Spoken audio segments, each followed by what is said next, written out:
Kita satukan hati kita bersatu di dalam doa.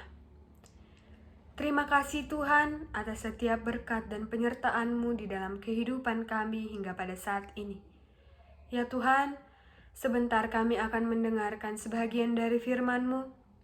Hadirlah Engkau di tengah-tengah kami. Kiranya Engkaulah yang membimbing dan memampukan kami, agar kami mampu mengerti dan mampu menghidupi firman-Mu di dalam kehidupan kami. Berfirmanlah Engkau Tuhan, kami telah siap mendengarkannya. Amin.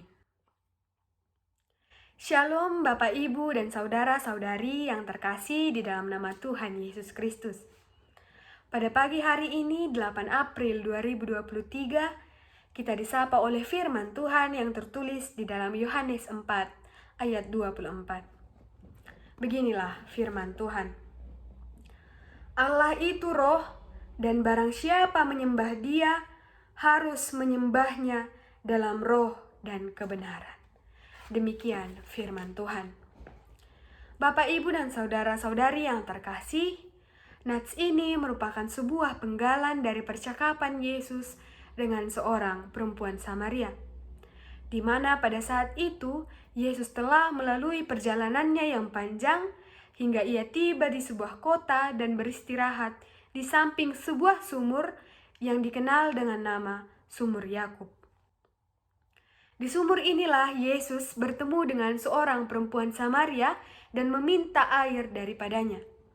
Akan tetapi perempuan Samaria ini tidak langsung memberikan apa yang diinginkan Yesus, tidak langsung memberikan apa yang diminta oleh Yesus.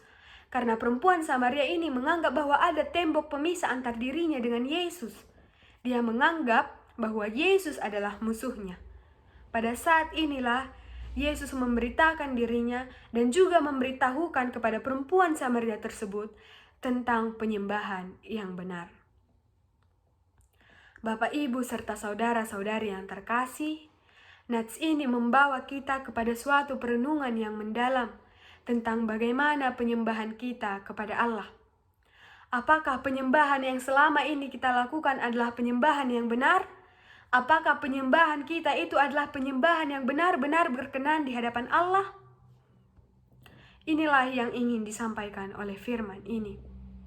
Dalam nats ini dikatakan bahwa Allah kita adalah Allah yang tidak dapat dibatasi oleh apapun. Kita dapat melakukan penyembahan kita di mana saja dan kapan saja, sebab Allah kita adalah Allah yang tidak terbatas. Asalkan penyembahan yang kita lakukan adalah penyembahan yang berdasar kepada roh dan kebenaran.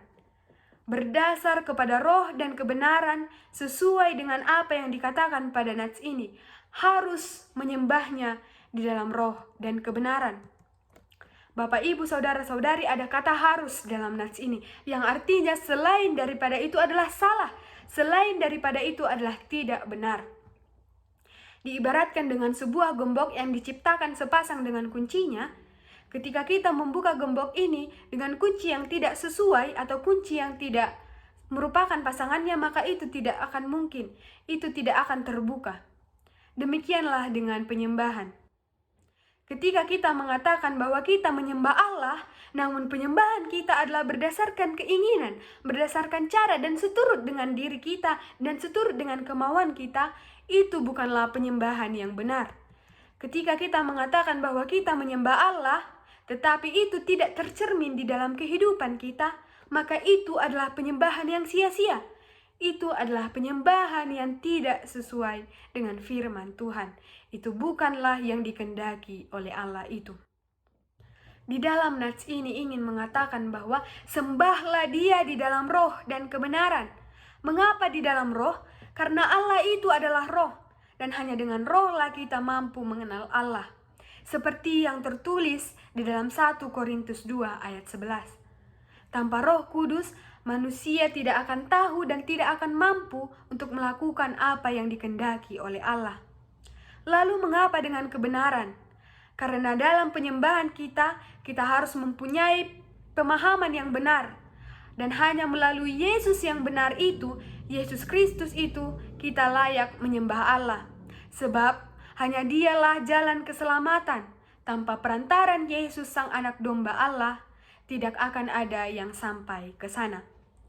Maka dari itu, Bapak, Ibu, serta saudara-saudari yang terkasih, marilah kita hidup di dalam roh dan kebenaran itu.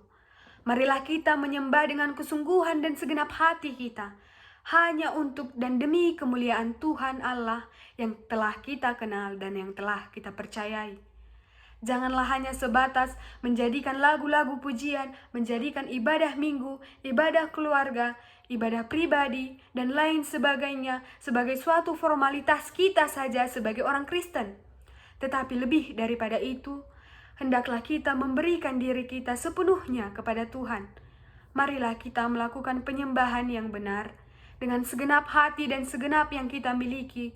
Dan marilah kita mencerminkan kehidupan kita sebagai orang-orang yang benar-benar percaya. Sebab itulah penyembahan yang sebenarnya berkenan di hadapan Allah. Shalom, Tuhan Yesus memberkati.